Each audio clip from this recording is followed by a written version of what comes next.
There's a major new update out of the Pacific Northwest, and the numbers just crossed a threshold we haven't seen before this season. Oregon and Washington combined have now burned more than 3 million acres, roughly half the size of the entire state of Vermont. There are currently 52 active large fires burning across the two states. And in southern Oregon, one fire has gotten serious enough that a county government has now declared its own local state of emergency and called in the National Guard. I'm going to walk you through everything new since our last update, including a major federal funding decision that just came through for two of Oregon's worst fires. Let's get into it. Let's start with the big picture, because it just got bigger. As of this weekend, Oregon and Washington have combined to burn more than 3 million acres this season. That's about half the size of Vermont. There are currently 52 active large fires burning across the two states, and fire officials say growth is accelerating, not slowing down. On Sunday alone, the two states added more than 150,000 acres burned, which is roughly double what burned just 2 days earlier on Friday. Officials are now calling this the worst wildfire season on record for the region, and the highest combined acreage burned since at least the year 2000, and there are still several weeks of peak fire season left. Wrights Spring Fire, Klamath County declares local emergency, now to the fire carrying the most serious human and political weight right now. The Wright Spring Fire in Klamath County has grown to more than 48,000 acres and remains at 0% containment. This fire has now confirmed something we hadn't reported before. It has claimed homes. Klamath County Board of Commissioners Chair Kelly Minty declared a local state of emergency this past Sunday, citing homes lost, a fire on track to exceed 50,000 acres, and continued 0% containment. That declaration matters practically. It allows the Klamath County Sheriff's Office to formally request assistance from the Oregon National Guard, including traffic control and evacuation support, and those resources have already been deployed. Officials estimate roughly 440 homes remain under a Level 3 Go Now evacuation order.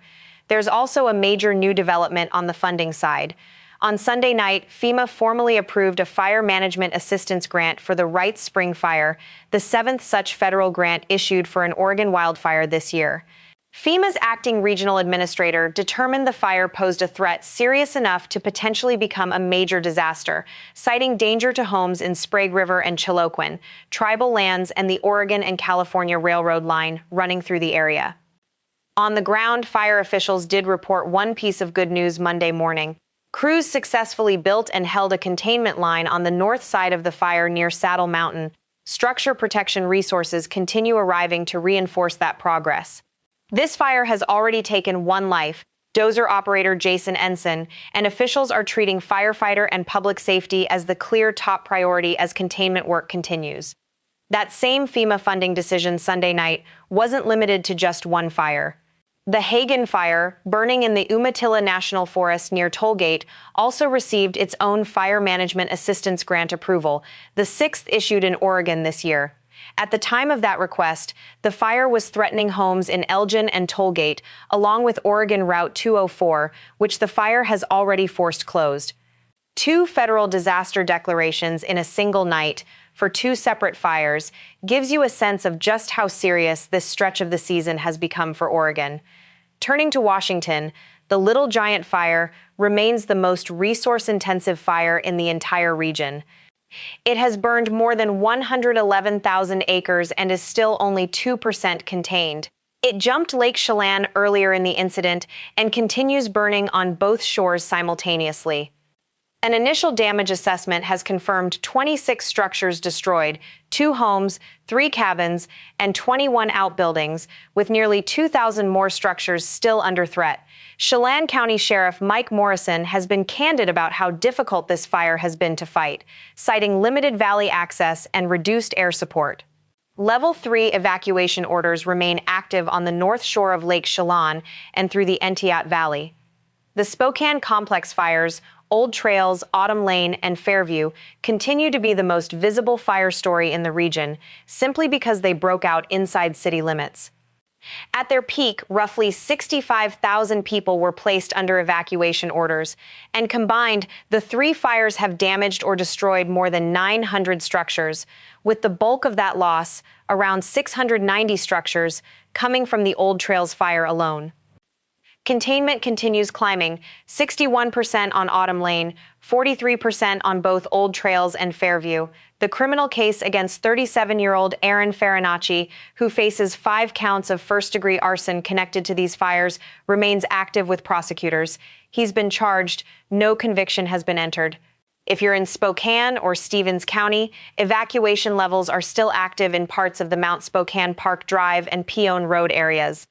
Back in Oregon, the Grasshopper Fire near Mount Hood has burned nearly 64,000 acres and is 23% contained, with more than 1,600 personnel assigned.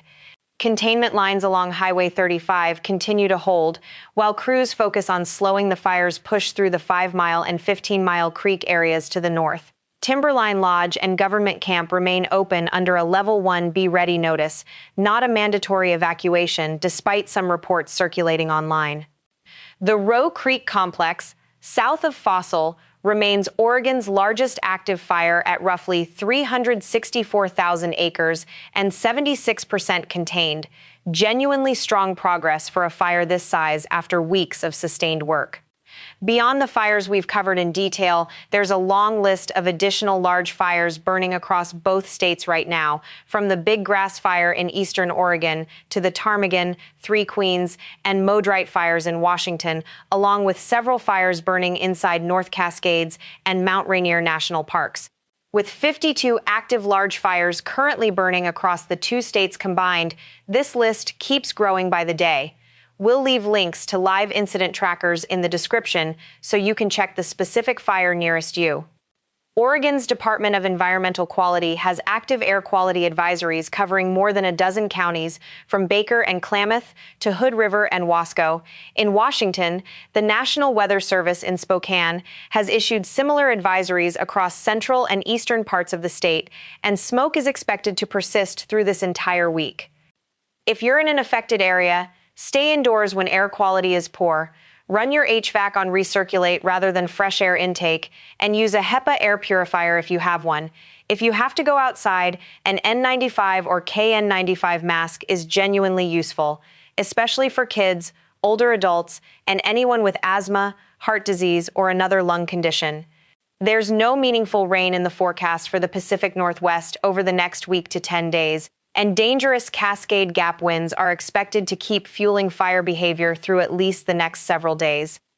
If you're anywhere near an active fire zone in Oregon or Washington, know your evacuation level and take it seriously. Level 3 means leave immediately, no packing, no waiting. Sign up for your county's emergency alert system today, not after a fire has started. Check road closures before you travel, since conditions near these fires are changing daily. And check on neighbors, especially anyone elderly or without reliable transportation, before conditions turn. If your area is under a National Guard-supported evacuation like parts of Klamath County right now, follow their traffic control instructions closely. These routes are being actively managed for safety reasons.